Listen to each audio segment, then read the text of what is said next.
होता है तो पात्रता आती है, एलिजिबिलिटी। आप इतने एलिजिबल हो जाते हैं, इतने कैपेबल हो जाते हैं कि विद्या ददाति विनयम विनयात याति पात्रत्वम, और पात्रता जैसे ये आती है, पात्रत्वाधनम मापन होती, तब धन की कोई कमी नहीं रह जाती है। धन के पास जैसे ही पात्रता आएगी, मैं क्यों आप लोगों के सामने ये बात कर रहा हूँ, मैं ज़्यादा लाग लपेट के बिना इसलिए बोलना चाह रहा हूँ कि पात्रत्वाधनम मापनोति और धनात् धर्मम तथा सुखम। जब पात्रता आएगी तो धन आएगा, और जब धन आएगा उस धन का प्रयोग इस तरह से होना चाहिए, इस तरह का प्रयोग होना चाहिए कि उससे धर्म हो। धर्म का मतलब जिसे हम धारण करते हैं, जिसको कि हम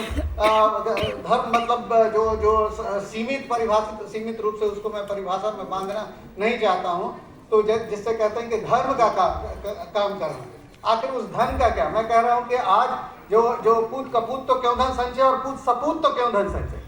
अगर कोई सपूत है जो मुझे उम्मीद नहीं, मुझे याद नहीं आता है कि मैंने कभी फादर के सामने कभी ऐसा कहा हो कि हमें इतने पैसे की जरूरत है पढ़ाई के लिए, और इस तरह से हमें आगे बढ़ने के लिए पैसे चाहिए। जो पैसे होते हैं वो काफ़ी है, लेकिन अगर एक बार आपने उस लेवल को अचीव कर लिया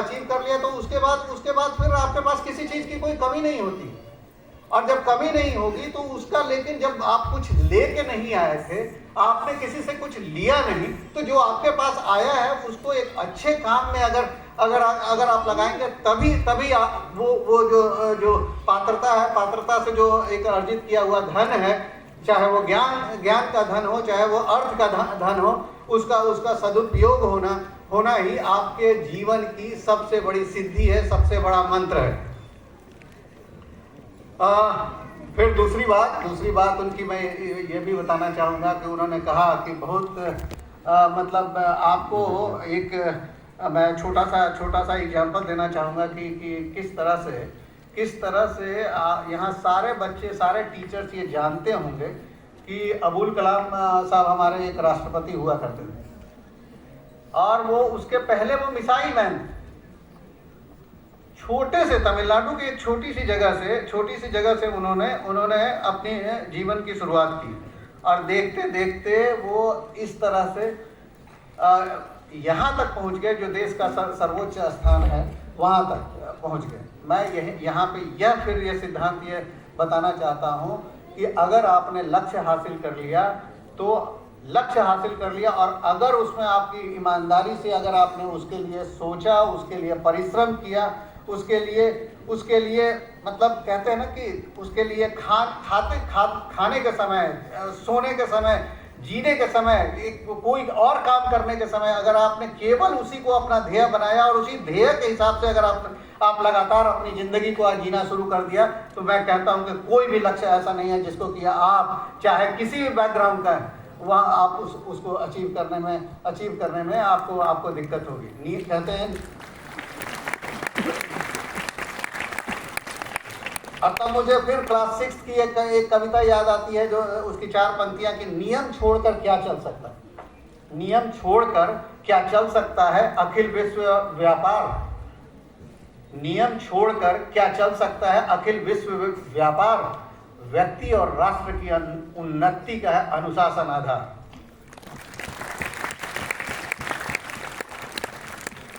यह बहुत सुनने में अच्छा लगता है कि माइकल फेल्प्स जो कि एक स्विमर था, वो एक ओलंपिक में, मतलब कहते हैं यहाँ इतनी बड़ी हमारी जनसंख्या है, उसमें मतलब सोचो 7 गोल्ड मेडल लेना मुश्किल होता है, 1 गोल्ड मेडल लेना मुश्किल होता है ओलंपिक में, और उस व्यक्ति की अपनी इंडिविजुअल इतनी ये रही। लेकिन अगर कभी उसके बारे में आप अगर पढ़ना चाहेंगे, अगर जानना चाहेंगे, और अगर उसके बारे में जानकारी हासिल करेंगे, तब पता चलेगा कि उसमें कितना डिसिप्लिन, कितनी जीवटता, कितनी जिज्ञासा, कितनी निरंतरता और कितना प्रैक्टिस रहा होगा। मैं यह बात क्यों कह रहा हूँ? ये इसलिए कह रहा हूँ कि बच्चे यहाँ आज ओलंपियाड में, मतलब, और वो भी बताया कि कक्षा 1 से लेकर शायद कक्षा 12 तक या 10 तक, 12 तक के बच्चे हैं। और बच्चे तो मैं खुद अपनी बात बताना चाहूँगा कि ग्रेजुएशन तक मैंने अपना कोई लक्ष्य निर्धारित नहीं किया। सडनली ये हुआ कि अब जीवन में करना क्या है, तो मुझे लगा कि नहीं, कोई एक ऐसी घटना हो गई कि मुझे लगा कि नहीं, मैं अब IAS बनना ही IAS ही बनूंगा और बन के दिखाऊंगा, ऐसी बात होगी। और मुझे लगता है कि 4 वर्षों तक मैंने फिर ये कहा कि ना घर में किसी तरह की कोई घर से बाहर चला गया, दिल्ली चला गया। और दिल्ली में मैं ये इसलिए बताना चाहता हूँ कि आप कभी भी चाहें कोई भी लक्ष्य निर्धारित करें, अगर आप, फिर मैं कह रहा हूँ, और 4 वर्षों तक 4.5 वर्षों तक मैं सब कुछ भूल गया कि हमारे घर में कोई शादी हो रही है, हमारा कोई दोस्त है, तो वो केवल उसी परिवेश में है जो कि हमारे दोस्ती में अगर हमारे लक्ष्य को प्राप्ति करने में साधक हो, बाधक नहीं है। और यही वजह है कि हाँ, मैं यहाँ यह भी बताना चाहूँगा कि हाँ, मैं 2 बार फेल किया, लेकिन 2 बार फेल करने के बाद भी कहते हैं ना कि failures are the pillars of success.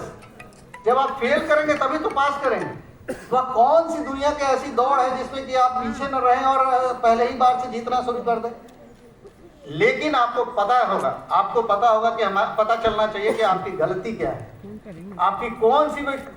सी वो कमी थी, जिसके बिना पे आपको सक्सेस नहीं मिली। आपको वो पता होना चाहिए कि a stitch in time saves 9। अगर गलती है शुरू के ही समय में अगर आपको पता चल गया कि ये हमारी गलती है और इसको इस तरह से हमें ओवरकम करना है, तो वह दिन दूर नहीं। हो सकता है कि आप अपना जो लक्ष्य रखे हो उससे जल्दी आपको सफलता मिल सकती है।